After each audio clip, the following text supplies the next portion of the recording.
Yo, it's the Inner Club, Season 2. HypeTea, Stu J The Vamp. Let's do it. Speed racing got me right here. Things that you do just ain't fair. I'm turning up on my own. Still got your name on my phone. Should've been rude with my time. I see your face in decline. I'll be okay in the meantime, but I feel like it's gonna be strange without you. Yeah, I pop soul and go wavy on it. Why you flexing on the vamp when we way beyond it? You were chillin' with it up and your head got big. Shake that thing for the crowd, now you ain't my chick. See, you used to be a queen, now you cargo. Would've gave you everything, but you ain't worth the bottle. The jig is up. You want me back since I leveled up.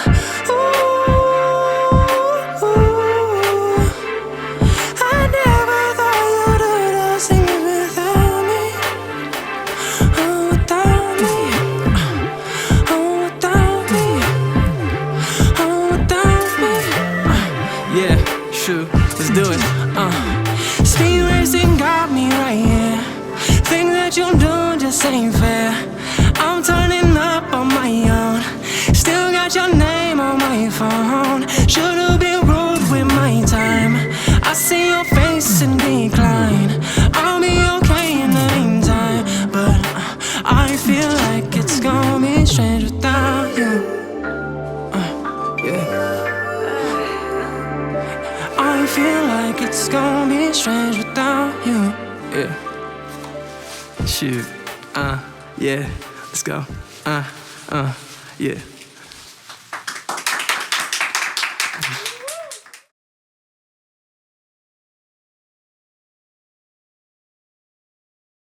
Yo, I hope you enjoyed Stu J The Vamp's live performance. If you enjoyed that, here's a little sneak peek of one of Stu's music videos.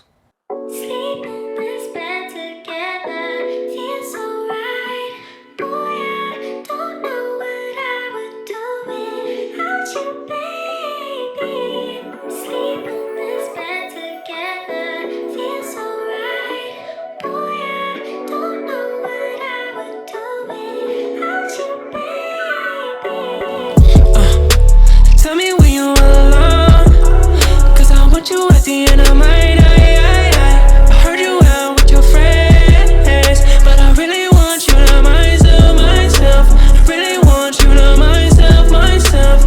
It's something.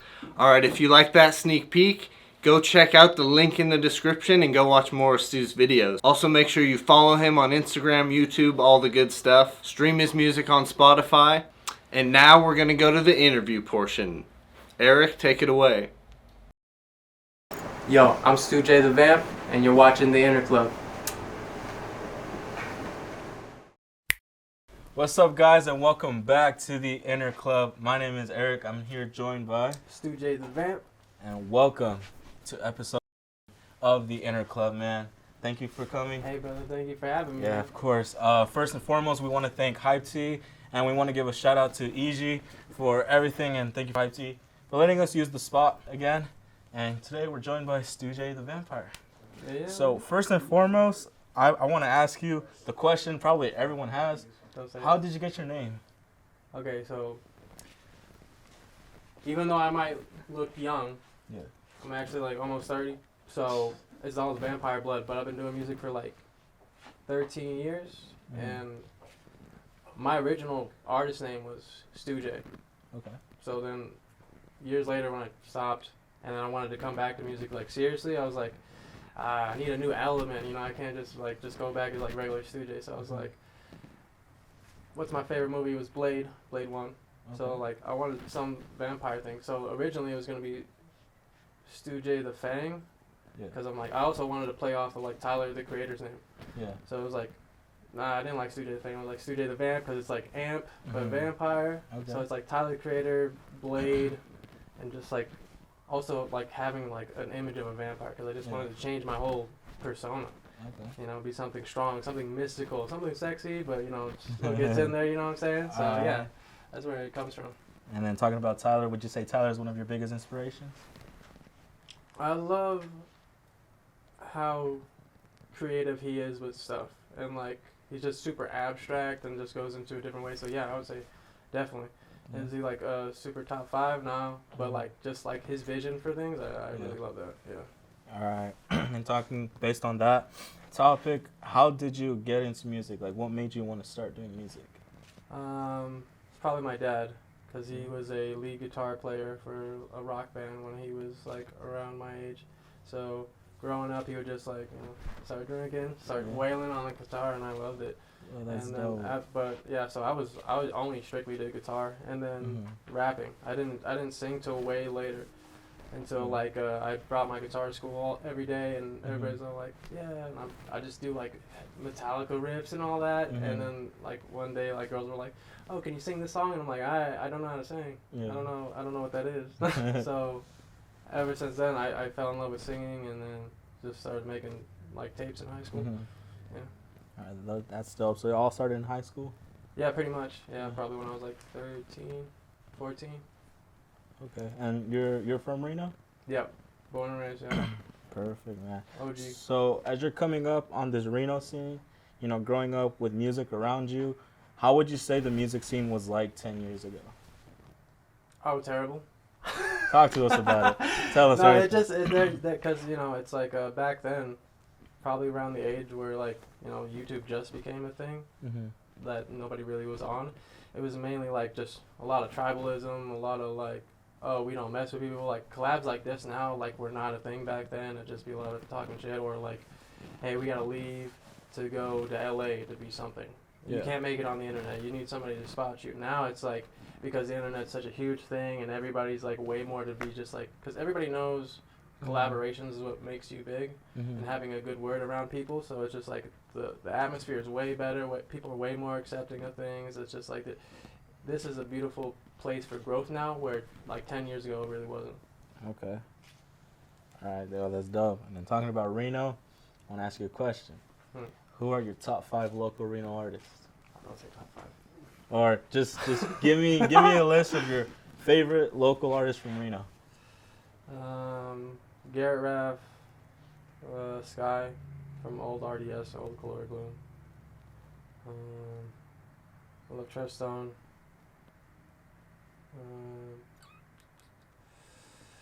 Because I want to be like,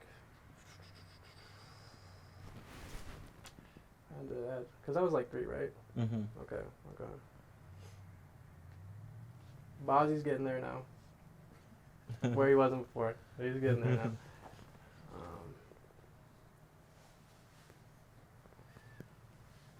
I would say Taylor Drip, but she doesn't do music anymore, and she's not from here. So, but I know, like, because I love her music, but it's probably Jimmy Teflon now. Yeah. Yeah, just because his music got way better. Yeah. Where he's totally, but I hope you see the Jimmy. It was terrible. No, he's gone in a good place. Yeah. Wait, so speaking about Jimmy Teflon, I know you guys have a song called GTA.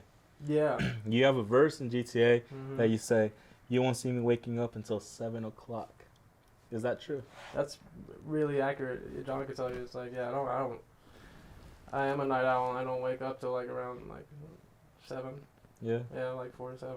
Yeah. Are you a night or a morning person, would you say? I would love to be a morning person, but I am a night person. Yeah. I just feel like when you're a morning person, you have more time in your day. It feels like, where it's in like night, it feels like everything's speeding past. Okay. That makes sense. I don't know. That makes sense. You know?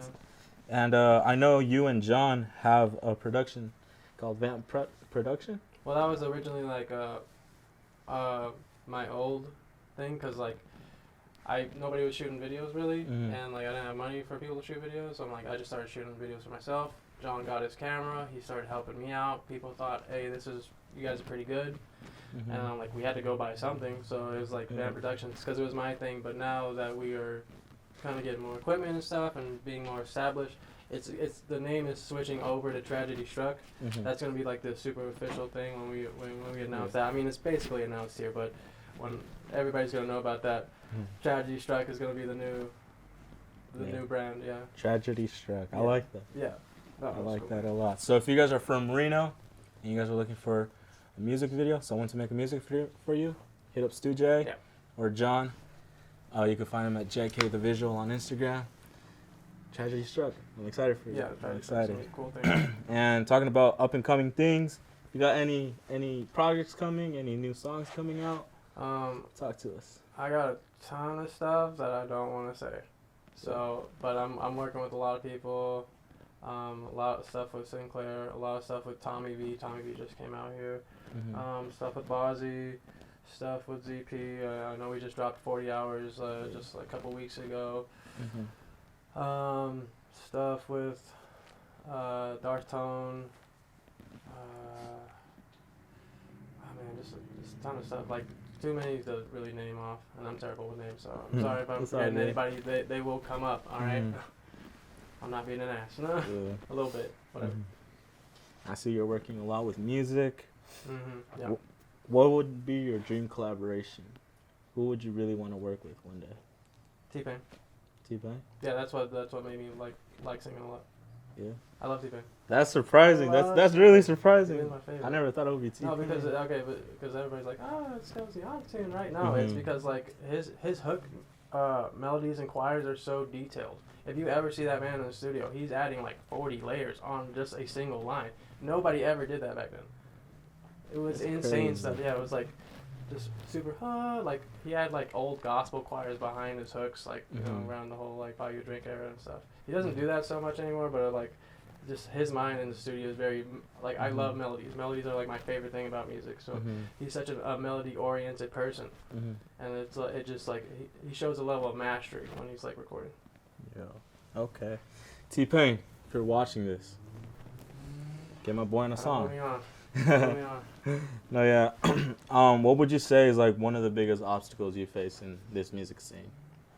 Probably just scheduling and communication. I think with any like business really, it's like what needs to be done in this amount of time and how many people like you need to talk to and like how smoothly that's going over and does everybody know what they need to know. I think that's one of the hugest things. Because before it was like, just getting stuff out, but now it's like, because so many people are collaborating now, it's hard to keep track of a lot of things, and you know, people are losing sense of time, and things fall under, things come back in, and it's super chaotic. So that would probably be like the biggest thing, because I think music stuff I know how to do pretty well. So it's just like it's just everything, the business outside of that. Okay. What is one of your favorite songs you put out? That I put out ever? Yeah. Like which song is like the one, like you're just like everything's perfect, everything's just right? Spooky. Yeah. I love Spooky. Nobody loves Spooky because it's very like it's very like when you hear it, it's like a kind of a bare bones song, but like that was a track where I was really trying different like audible techniques and like different sounds that were like weird and like try to do distortions on a lot of stuff. It was like where I took like I wanted the lyrics and stuff to be super simplistic so I could really be about like how it sounds. And that's why I'm like that one's cool. It has such a style to it. Okay. If you guys have a favorite Stu J song, leave it in the comments down below. But I wanted to ask just like just a little question. What's like one of your biggest pet peeves?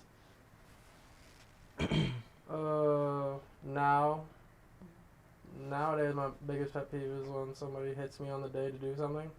I hate that so much now.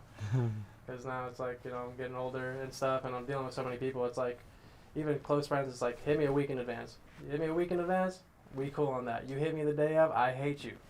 I hate you. Like, I hate when it's like, and then some people will do that. They'll hit me the day of, and then they'll assume because I didn't want to do it that day, that like I didn't want to do it ever. So they're like, okay, I'm not gonna hit them up again. It's like, no, it's like, come on, like we're not. Most of us are not children anymore. So like you can hit me up a week in advance, like reschedule or something. That's one thing that kind of annoys me. Yeah. All right. Yeah. And we're gonna get close to wrapping up right here. Okay. But just real quick, man, for someone that's watching. Anyone who's like struggling right now, anyone who's trying to do music, you got any advice for someone watching? Yes. Don't give a crap about what anybody says about what you're doing. Just keep improving. Focus on improving more than anything, even if you're good. I think too many people now. There's a lot of people who think they're like set on their skill level and they just need to deserve recognition for their stuff. And it's like no. the people will like your stuff when you actually get good, and you can't decide that. You just gotta keep improving, and then the world will show you that you've improved. So I think it's just like, don't give a crap what anybody says, but improve. You know, improving is the biggest thing. Nobody's checking in. It's like to keep improving. Don't ever think you maxed out. Yeah, I like that a lot. Yeah. I like that. And then any last words you want to give out to the camera? Any shout outs you want to give? Shout out to all the people in here, in the club, HypeTea, Eric dude, freaking, and just the whole scene really. It's like I loved what this city turned into. I mean, you know, there's a lot of stuff that's not too great, but it's like, in terms of like music and collaborating and just like meeting up with people, like shout out to everybody in the city. It's like, it's been a beautiful thing, and this place will grow into a mecca soon, so I'm excited about it. Yo, hell yeah, man. Well, thank you so much for coming. Thank you so much for your time. Inner Club, thank you so much for joining us again on this episode. We're here with Stu J The Vamp, oh yeah. We'll catch you guys on the next episode. Peace out. Bye.